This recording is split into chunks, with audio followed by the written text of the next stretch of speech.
আসসালামু আলাইকুম রহমতুল্লাহ।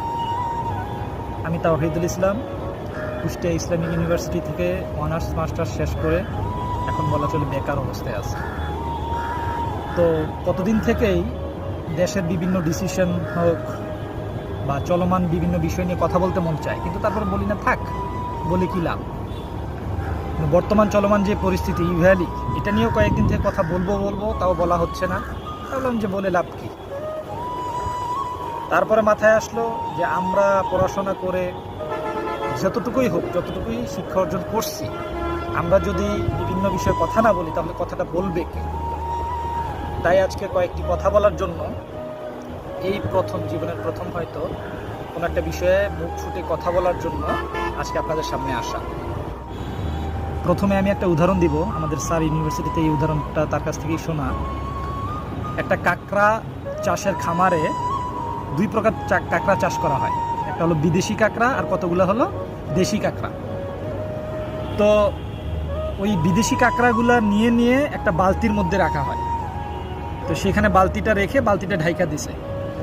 ঢাইকা দেওয়ার পর আর দেশি কাঁকড়াগুলো আর একটা বালতিতে রাখা হয়েছে। তো সেই বালতিটা ঢাকনা দেওয়া নাই।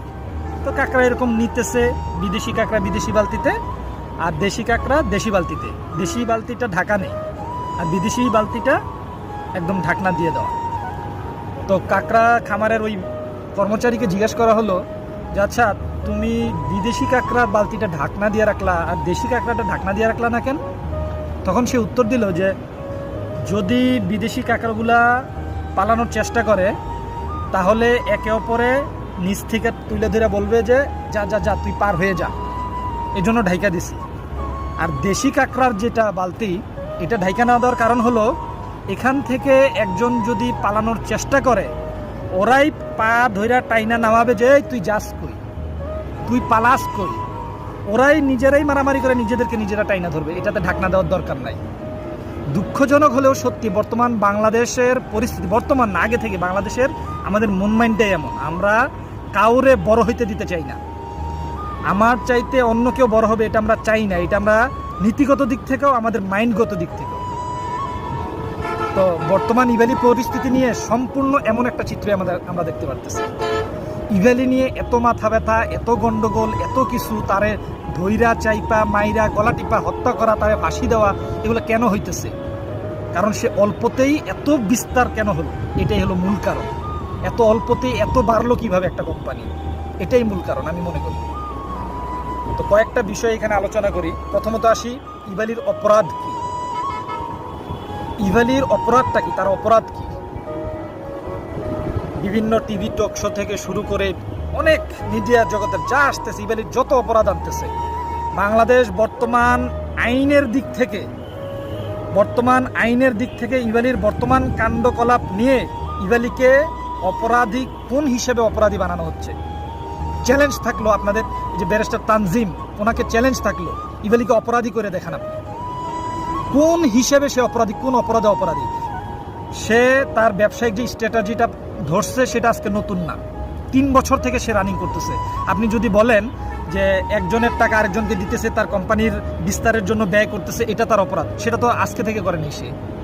বর্তমান বাণিজ্য মন্ত্রণালয় যে এসক্রো সিস্টেমটা দিছে, সে যে এইভাবে চালাইতেছিল কোম্পানিটা, এখন যে আপনারা গ্রেফতার করলেন, এখন তো সে বাণিজ্য মন্ত্রণালয়ের দেওয়া নীতিমালা অনুযায়ী সে পালন করতেছিল।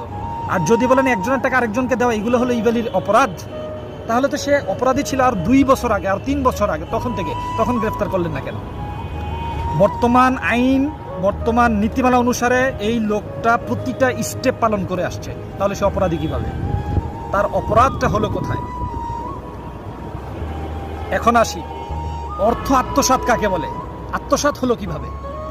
অর্থ আত্মসাৎ করছে কিভাবে? সে, তার সাথে একটা চুক্তি হয়েছে, 7 থেকে 45 দিনের মধ্যে সে মাল দিতে পারে নাই বিভিন্ন সমস্যাগুলোর কারণে। আগে তো দিতেছিল, মাঝখানে যখন বাণিজ্য মন্ত্রণালয় তাকে ইনকোয়ারি করলো, বাংলাদেশ ব্যাংক যখন তাকে ইনকোয়ারি করলো, তার ব্যাংক হিসাব জব্দ করে দেওয়া হলো, তখন তার অনেক অর্ডার জমে গেছে। করোনাকালীন সময় অনেক অর্ডার জমে গেছে, কিন্তু সে তো দিতেছিল মাল। হয়তো দেরি হইতেছে, দেরি করাটা তার অপরাধ, কিন্তু আত্মসাৎ হলো কিভাবে? সে কি টাকা খাইয়া নিয়ে ভাগছে? পিকে হালদারের মতো বিদেশ পালাইছে?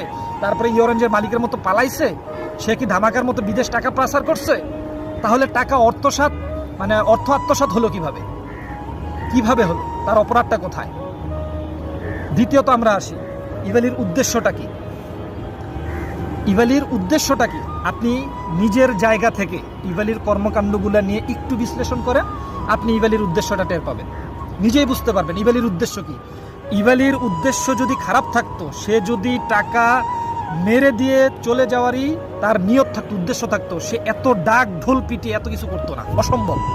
রাস্তার মোড়ে মোড়ে পুলিশের সমস্ত বক্সে ইভালি, সমস্ত চ্যানেলের সংবাদ মাধ্যমের শিরোনাম ইভালি, নাটকগুলার স্পন্সর ইভালি, বিভিন্ন জিনিস স্পন্সর ইভালি, বিসিবিতে স্পন্সর ইভালি। এত ডাকডোল পিটিয়ে কেউ চুরি করে নাকি? খারাপ উদ্দেশ্য নিয়ে কেউ এত ডাকডোল পিটায় নাকি? এখন আপনি বলতে পারেন যে এত ডাকডোল পিটানোর কারণে লোকজন বেশি টাকা দিবে, এটা তার একটা প্ল্যান ছিল। না, এটা কিভাবে? ইভালি যদি পালায় যাওয়ার উদ্দেশ্য থাকতো, সে 8টা কোম্পানি খুলতো না। ইভালি কি একটা? ই ফুড, ই হেলথ থেকে শুরু করে ই জব, ই বাজার, ই ফ্লাইট এক্সপার্ট, এগুলা এক একটার কি কোনো ভ্যালু নাই, মার্কেট ভ্যালু নাই? এত ডাকঢোল পিটে এত কোম্পানি খুলে কি সে মাইরা দেওয়ার জন্য আসছে? তার উদ্দেশ্য কি এটা?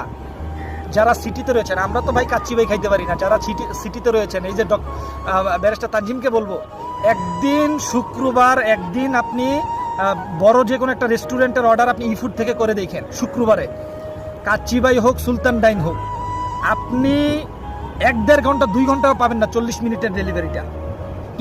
ই ফুডের কি মার্কেট ভ্যালু নাই? ই ফুডের কি মার্কেট ভ্যালু নাই? আজকে শুধু ই ফুডটা যদি আলাদা করে বিক্রি করে দেওয়া হয়, আপনি চিন্তা করতে পারবেন না, ই ফুডের দাম কত উঠতে পারে।